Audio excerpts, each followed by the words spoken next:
నడిపించిన దేవునికి కృతజ్ఞతలు తెలియజేస్తూ చేరి వచ్చిన సంఘమంతటికి పెద్దల బృందానికి శుభములు దీవెన వచనాలు తెలియజేస్తూ ఉన్నారు. ప్రియులారా, ఈ రాత్రి వేళ మనము ధ్యానము చేయబోతున్నటువంటి అంశం ఏంటంటే కాపు లేకపోవడం, నో ఫ్రూట్ఫుల్, కాపు లేకపోవడం. లూకా సువార్త పరిశుద్ధ గ్రంథంలోని లూకా సువార్త 13వ అధ్యాయము 6 నుండి 9 వరకు గల దేవుని వాక్యాన్ని చదవగా విన్నాం. మరొకసారి చదువుకుందాం. మరియు ఆయన వారితో ఈ ఉపమానము చెప్పెను. ఒక మనుషుని ద్రాక్ష తోటలో అంజూరపు చెట్టు ఒకటి నాటబడి ఉండెను. ఏమీ దొరకలేదు.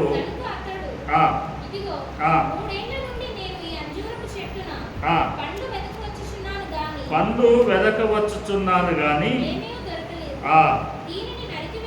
దీనిని నరికివేయుము, దీని వలన భూమి ఏలా వ్యర్థమైపోవలేనని ద్రాక్ష తోట మాలితో చెప్పెను.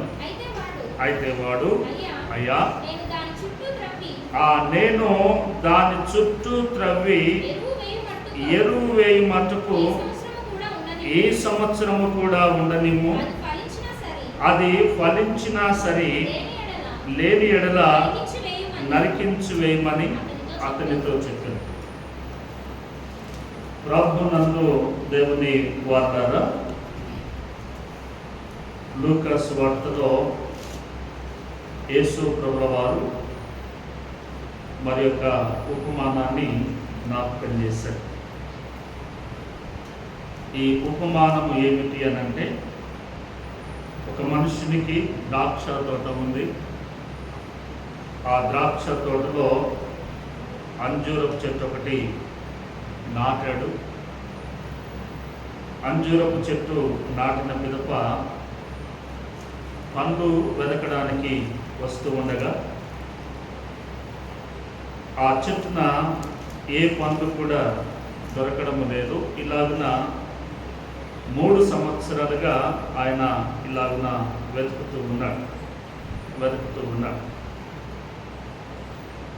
3 సంవత్సరాలుగా వెతుకుతూ ఉండగా పండ్లు దొరకకపోయేసరికి ఆ యజమానుడు ఆ తోటమాలితో ఇలాగ మాట్లాడి, 3 సంవత్సరముల నుండి నేను ఈ అంజూరపు చెట్టున పండు వెదకవచ్చున్నారు కానీ ఏమీ దొరకడం లేదు, కనుక దీనిని నరికివేయము అంటున్నాడు.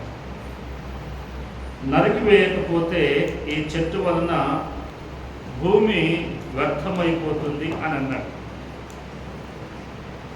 దేవుని వార్తారా, మనము కొన్ని సంగతులను జాగ్రత్తగా గమనించుకోవాల్సి ఉంది. ప్రభుల వారు ఉపమానము జ్ఞాపకం చేసినట్లుగా ద్రాక్ష తోటలో అంజూరపు చెట్టు నాటాడు. నాటినటువంటి యజమానుడు పండ్లు వెతుకుతూ ఉన్నాడు. ఇది సహజమే. ఏ మనుషుడైనా ఎవరైనా ఒక చెట్టును, పండ్ల చెట్టును ఏదైనాను నాటిన ఎడల తగిన కాలమున పండ్లు వెతుకుతాడు, పండ్ల కొరకు ఆశిస్తాడు, చూస్తాడు, ఇంకా కాపు కాయట్లేదు ఏంటి అని అంటాడు. ఒకవేళ అది కాపు కాయకపోతే దానిని తీసేస్తాడు. అది సహజం. అలాగనే భౌతిక జీవితంలో కూడా కాపు లేకపోవడము అనేటువంటిది మానవ జీవితంలో చాలా పెద్ద మైనస్. అందుకే నేటి దినాల్లో అన్ని చోట్లకి ఇది వచ్చేసింది. ఏమిటి అని అంటే, సంతానము లేనటువంటి వారిని శుభకార్యాలలో ముందుకు రానివ్వరు. ఏంటి అని అంటే సంతానం లేదు అంటారు. అందుకే భౌతికంగా కానివ్వండి, ఆధ్యాత్మికంగా కానివ్వండి, ఫలములను ఫలించడం అనేటువంటిది ఆశీర్వాదములకు చిహ్నముగా మనకు కనబడతా ఉంది. అందుకే ప్రభు కూడా 127వ కీర్తనలో ఆయన ఆ మాట అంటాడు, జ్ఞాపకం చేస్తాడు. తన ప్రియులు నిద్రించుచూ ఉండగా ఆయన వారికి ఇచ్చుచూ ఉన్నాడు అని దేవుని మాట జ్ఞాపకం చేస్తుంది. అలాగనే ఇక్కడ కూడా మనము ఆధ్యాత్మికంగా కొన్ని సంగతులను వివరంగా పరిశీలన చేయగలిగితే, చెట్టు నాటినటువంటి యజమానుడు చెట్టు మీద పండు వెతుకుతాడు. ఒకవేళ ఆ యజమానుడు ఆశించినటువంటి సమయంలో ఆ చెట్టు నుండి పండు ఏదైతే ఇవ్వలేదో ఆ చెట్టును నరికి వేస్తాడు. ఆ చెట్టును తప్పకుండా ఆయన నరికి వేస్తాడు. అందుకే నాటబడినటువంటి చెట్టు ఏదైనా సరే పండు ఇచ్చేటువంటిదిగా ఉండాలి. పండించేటువంటి దానినే మనుషుడు నాటుతాడు. ఒకవేళ అది ఇవ్వకపోతే అది నాటబడినటువంటి స్థలంలో భూమి వ్యర్థమైపోతుంది అని అన్నాడు. దాని స్థానంలో, ఆ చెట్టు స్థానంలో మరి ఒకటి నాటుటకు వీలవుతుంది. ఈ సంగతులన్నీ కూడా మనము జాగ్రత్తగా మనం గమనిస్తే, ఇక్కడ తోటమాలి ఈ మాట అన్నాడు చూడండి, 8వ వచనములో. అయితే వాడు, అయ్యా నేను దాని చుట్టూ తవ్వి ఎరువు వేయి మటుకు ఈ సంవత్సరము కూడా ఉండని. తోటమాలి యజమానుని అడుగుతున్నాడు, అయ్యా ఈ సంవత్సరము కూడా ఉండని, ఈ సంవత్సరము ఉండని, నేను దాని చుట్టూ తవ్వుతాను, ఎరువు వేస్తాను.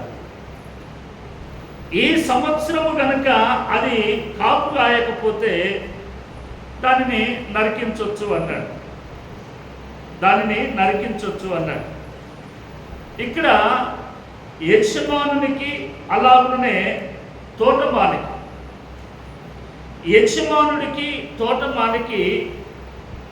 కొంత అవగాహన లేదా వారి మధ్యలో ఉన్నటువంటి ఈ బాంధవ్యం, లేకపోతే వారి మధ్యలో ఉన్నటువంటి ఈ రిలేషన్ మీరు జ్ఞాపకం చేసుకోండి.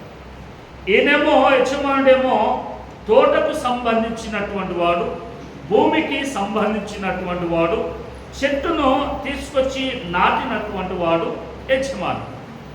ఇక రెండవ వైపున జ్ఞాపకం చేస్తే ఈ తోటమాలి, ఎవరైతే ఈ తోటమాలి ఉన్నాడో ఈ తోటమాలి చెట్టును కాపాడువాడు. ఎవరైతే ఈ తోటమాలి ఉన్నాడో, ఎక్కడైతే చెట్టును నాటాడో ఆ పరిసర ప్రాంతం, ఆ భూమి అంతటిని కూడా బాగు చేయువాడు. ఎవరైతే ఈ తోటమాలిగా ఉన్నాడో ఆ తోటమాలి ఆ చెట్టు చుట్టూ తవ్వి ఎరువు వేస్తాడు. ఎరువు వేయడమే కాదు, నీరును పెడతాడు. నీరు పెట్టడం మాత్రమే కాదు, ఏ తెగులు కూడా దానికి రాకుండా జాగ్రత్తగా చూస్తూ అది కాపు కాస్తుందా లేదా అని పరీక్షించువాడు, గ్రహించువాడు, తెలుసుకున్నవాడు, తిరిగి రిపోర్ట్ ఇచ్చేవాడు ఎవరు అని అంటే తోటమాలి. తిరిగి యజమానుడికి రిపోర్ట్ చేసేవారు ఎవరు అని అంటే తోటమాలి. అందుకే మీరు ఎక్కడైనా గమనించండి, ఆఫీసర్ కింద ఉన్నటువంటి పిఏకు అన్ని వివరాలు అన్నీ కూడా ఆయనకు తెలుస్తాయి.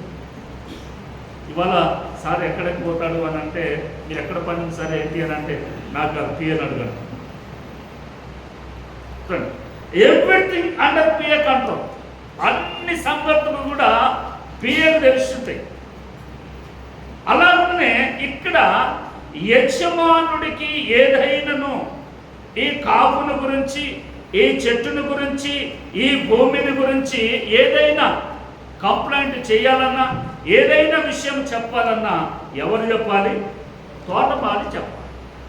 అందుకే బైబిల్ గ్రంథంలో నేను ఒక మంచి సంగతిని మీకు నేను జ్ఞాపకం చేస్తాను. తోటమాలిగా పనివాడిగా ఉన్నటువంటి ఒక మనుషుని నేను మీకు జ్ఞాపకం చేస్తాను. చూడండి, నిర్గమాకాండము 32వ అధ్యాయం. నిర్గమాకాండము 32వ అధ్యాయము మొదటి వచనం నుండి. మోషే కొండ దిగకుండా తడవు చేయుట ప్రజలు చూచినప్పుడు ఆ ప్రజలు అహరోను వద్దకు కూడి వచ్చి, లెమ్ము, మా ముందర నడుచుటకు చేయుము, మమ్మను రప్పించిన మోషే అనువాడు ఏమాయనో మాకు తెలియదనిరి. అందుకు అహరోను ఓకే రైట్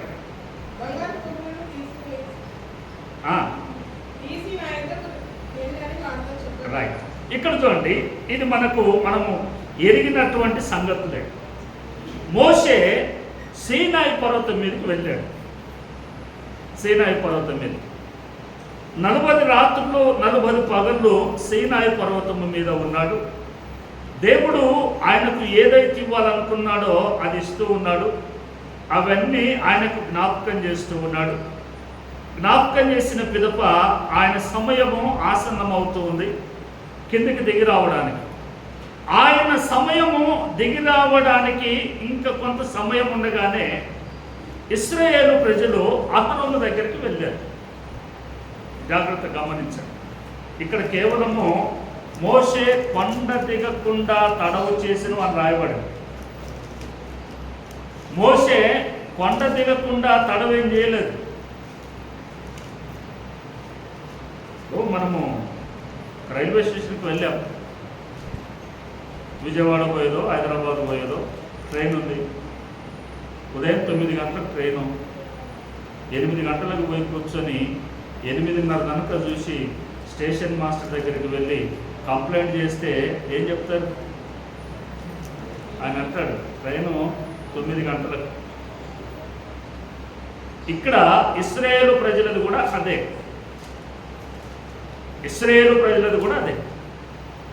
మోషే దిగి రావడానికి 6 గంటల ముందు, మోషే సీనాయి మీద నుండి దిగి రావడానికి 6 గంటల ముందుగా ప్రజలందరూ అహరోను దగ్గరికి వెళ్ళారు. అహరోను దగ్గరికి వెళ్ళి ఆయన అడుగుతున్నారు, ఇదిగో మమ్మల్ని తీసుకొచ్చినటువంటి మనుషుడు ఏమైపోయాడో మాకు తెలియదు, మమ్మల్ని నడిపించిన వాడు కావాలి. సమయం ఉంది కానీ ముందుగానే వెళ్ళి అహరోను దగ్గరికి వెళ్ళి మాట్లాడితే అహరోను వీరి భౌతిక స్థితిగతులన్నీ అర్థము చేసుకొని వారితో క్రింద చేయవలసినటువంటి సంగతిని చేశాడు. వీరు ఇలాగూ చేయడానికి ముందుగా అహరోనుకు మధ్యలో హూరు అనేటువంటి ఒక మనుషుడు ఉన్నాడు.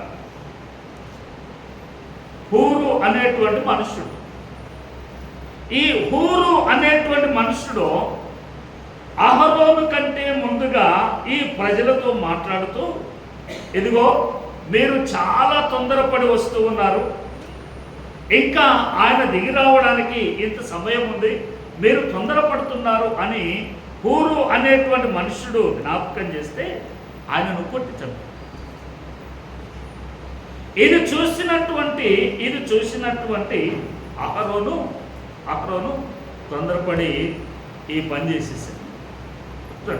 తరువాత మోసే సమయము, దిగి వచ్చే సమయము ఆసన్నమైంది. ఆయన దిగి వస్తూ ఉన్నాడు. చూడండి 15వ వచనం, 32వ అధ్యాయం 15వ వచనం. మోషే శాసనములు గల 2 పలకలను చేతబట్టుకొని కొండ దిగి వచ్చెను. ఆ పలకలు ఇరు ప్రక్కలను రాయబడినవి, అవి ఈ ప్రక్కను ఆ ప్రక్కను రాయబడి ఉండెను. ఆ పలకలు దేవుడు చేసినవి. ఆ పలకల మీద చెక్కబడిన వ్రాత దేవుని చేవ్రాత. ఆ ప్రజలు పెద్దలు కేకలు వేయుచుండగా యెహోషువ ఆ ధ్వని విని పాలెములో యుద్ధధ్వని అని మోషేతో అనగా, ఆ మోషే అంటాడు, అది జయధ్వని కాదు, అపజయధ్వని కూడా కాదు, అది సంగీత ధ్వనిగా నాకు వినబడుచున్నది. మోషే దిగి వస్తున్నాడు పలకలను చేతబట్టుకొని. దిగి వస్తూ ఉండగా యెహోషువకు ఒక స్వరం వినబడుతూ ఉంది.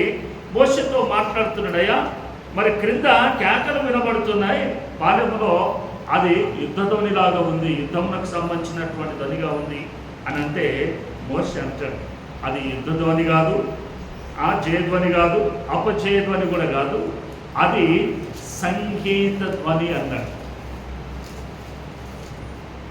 చూడండి, సంగీత ధ్వని. సంగీతములో రకరకాలైనటువంటి సంగీతాలు ఉన్నాయి. ఇప్పుడు రకరకాలైనటువంటి ఆ సంగీతాలు, రకరకాలైనటువంటి కార్యక్రమాలు, సంగీతం కాదంటారా? చూడండి, ఎక్కడైనా సరే పరిశుద్ధ వివాహము అని పెడతారు. ముందుగా పరిశుద్ధ పరిశుద్ధ అని అయిపోతుంది. తర్వాత ఓ పాట వస్తుంది, పాస్టర్ గారు అటు వెళ్ళిపోగానే ఇంకో పాట వస్తుంది.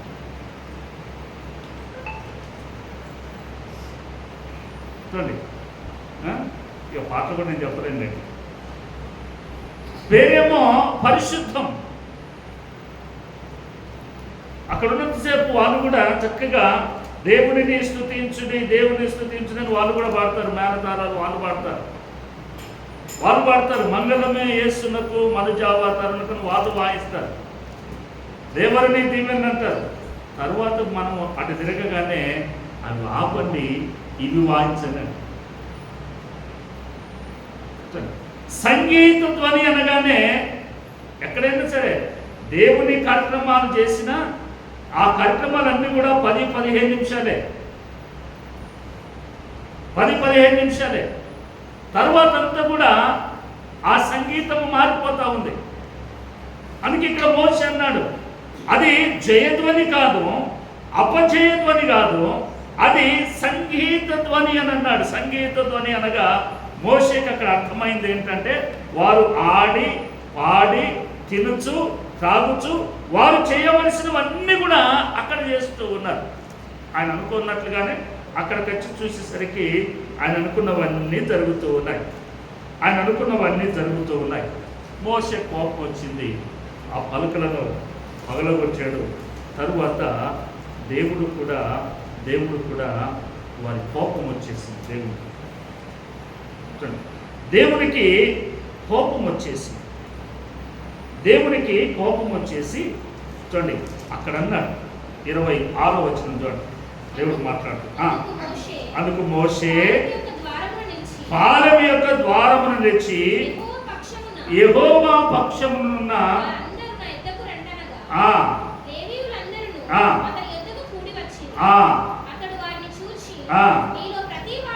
మీలో ప్రతివాడును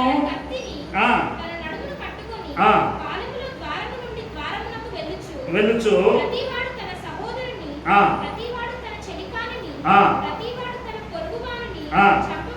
చంపవలనని ఆ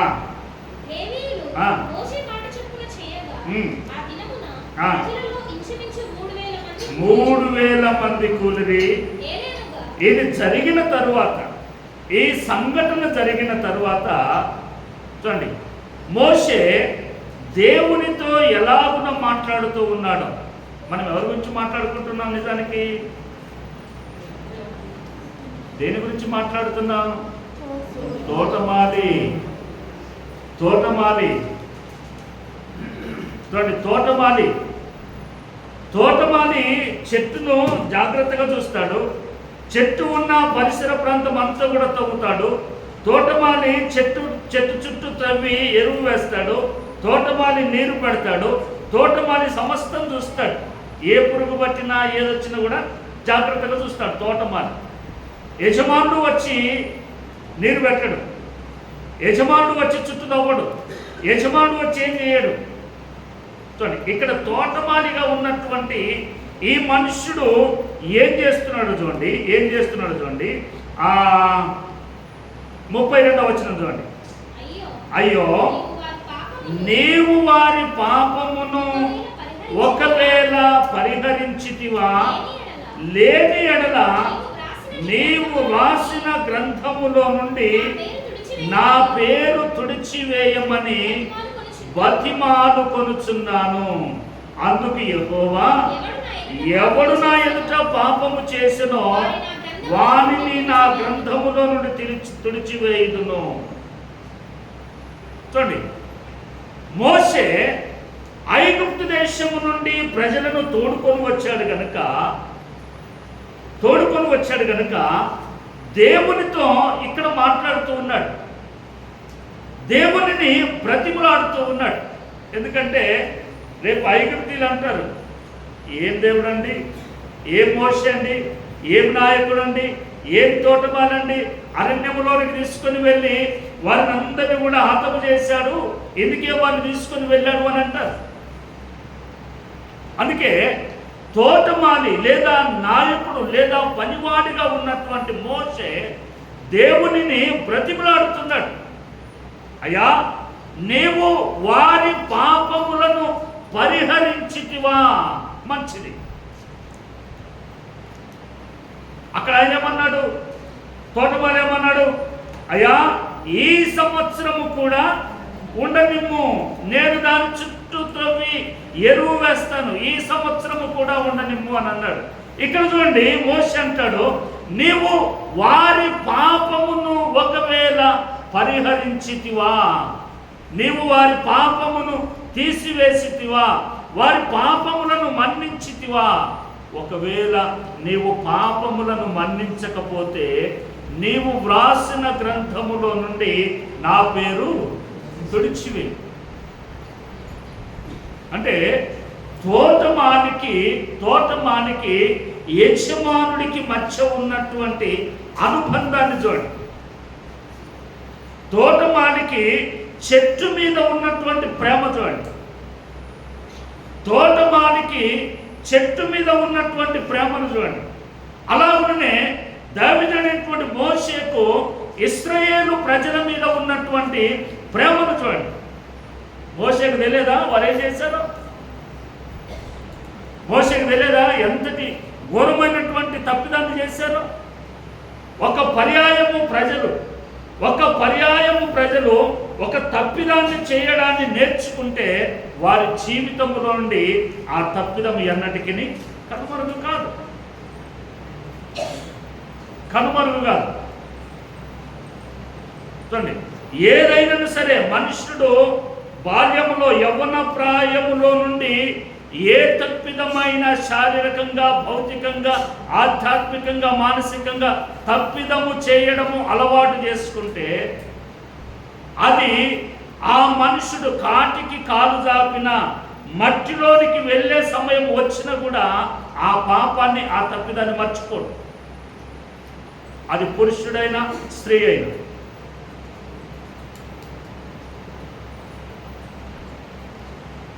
మనమే అంటాం, అయ్యో ఏదో పెద్ద వయసు, ఇప్పుడు ఈ పనులేంది అని అంటాం. నో, ఇప్పుడు ఈ పనులు కాదవి, అవి ఇప్పటివి కాదవి, అవి ఎప్పటివి సమానాయి. చూడండి, మోషేకు ప్రజలు ఏం చేశారో తెలియదా? తెలుసు. మోషేకు ఈ ప్రజలు ఏ విధమైనటువంటి పాపములు చేశారో అని తెలుసు. ఈ పాపము ఎంత దూరము వెళుతుందో కూడా తెలుసు. ఈ పాపము ఎంత దూరము వెళుతుందో తెలుసు. ఈ పాపము ద్వారా ఎంతమంది ప్రజలు హతమవుతారో కూడా మోషేకు తెలుసు. అయినప్పటికీ మోషే ప్రజలను ప్రేమించాడు. మోషే ప్రజల మీద ప్రేమ కలిగినటువంటి వాడు. అందుకే ఆయన అన్నాడు, అయ్యా ఈ ప్రజల పాపమును నీవు పరిహరించితివా, నీవు క్షమించితివా, ఓకే. లేని ఎడల నీవు వ్రాసిన గ్రంథములో నుండి నా పేరు తుడిచివేయి. అందుకే చూడండి, తోటమాలిని ఏ మనుషుడు కూడా చిన్న చూపు చూడదు. తోటమాలిని ఏ మనుషుడు కూడా చిన్న చూపు చూడదు. చాలా మందిలో ఒక భావన ఉంటుంది. వాచ్మెన్ ఉన్నాడు అనుకోండి, వాచ్మెన్కి ఎవరైనా విలువిస్తారా? వాచ్మెన్కి విలువ ఇవ్వరు.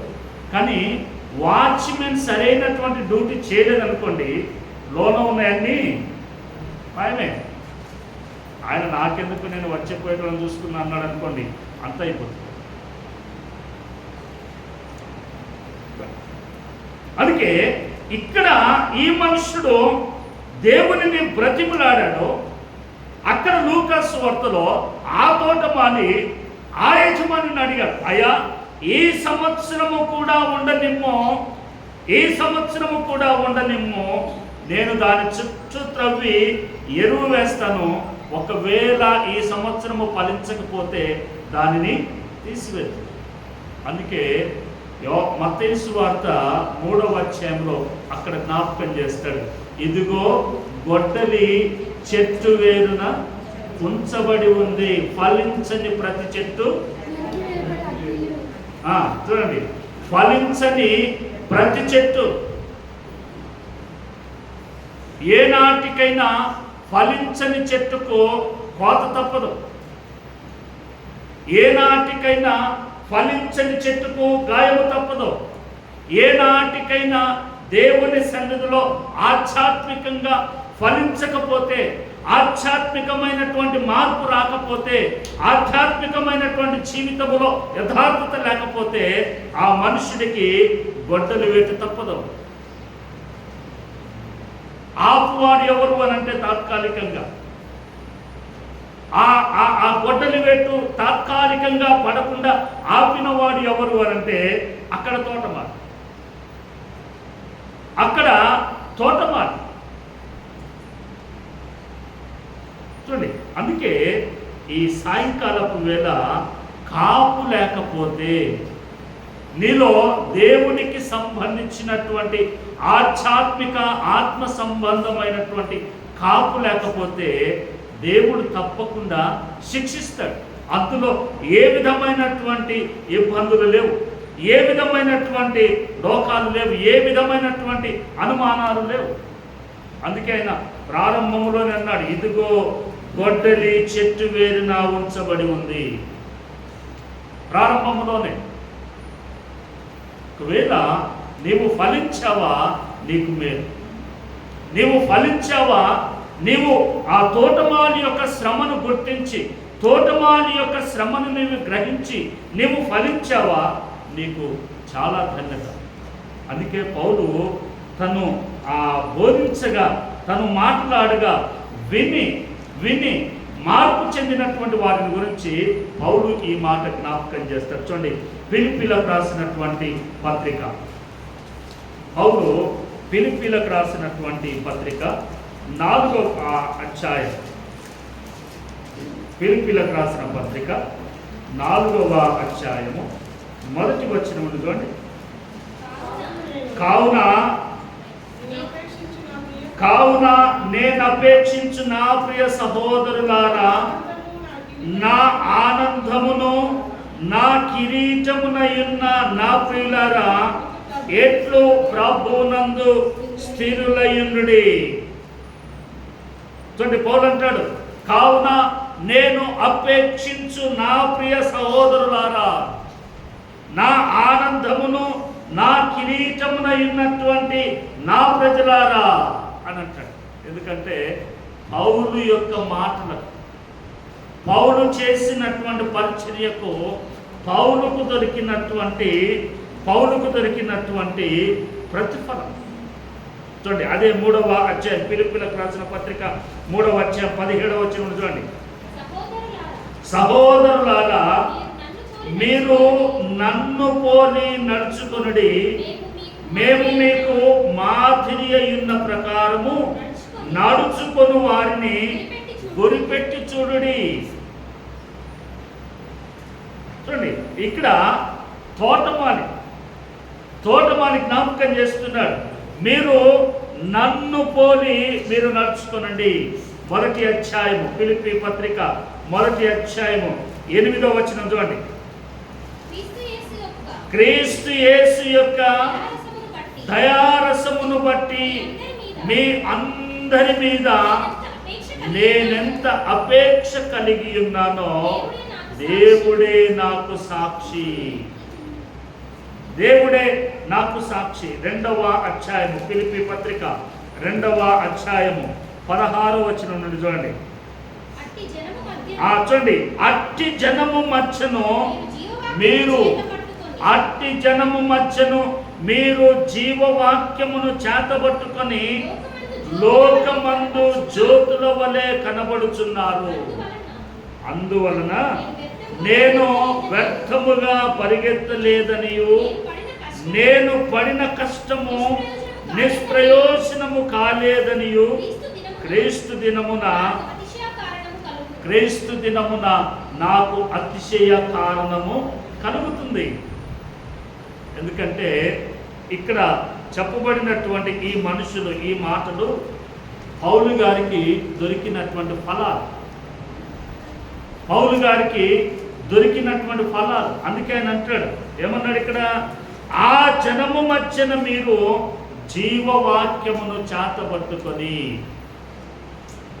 లోకమందు జ్యోతులై కనబడుచున్నారు. ఎంతటి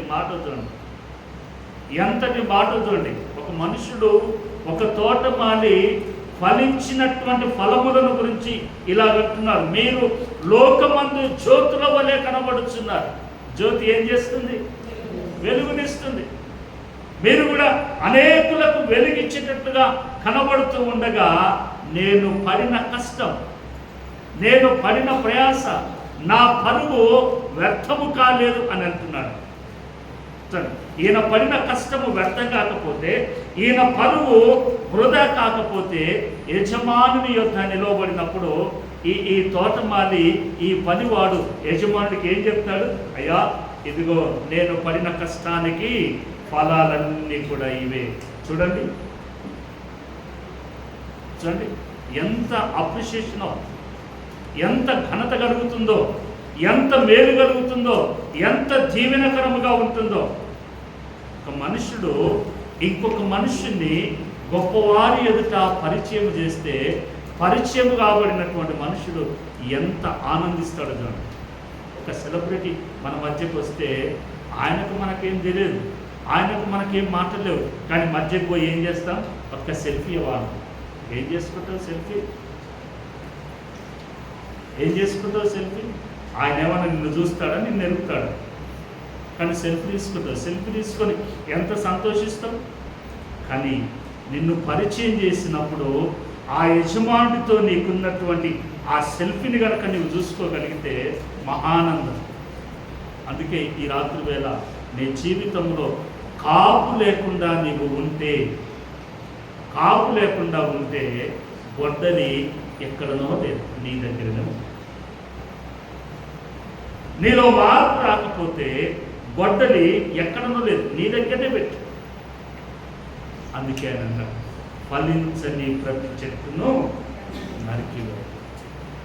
యజమానుడి దగ్గర తోటమాలి మాత్రమే అడుగుతాడు, అయ్యా ఒక్క నిమిషం ఆగు, ఒక్క క్షణం ఆగు, ఈ ఒక్క సంవత్సరం ఆగు.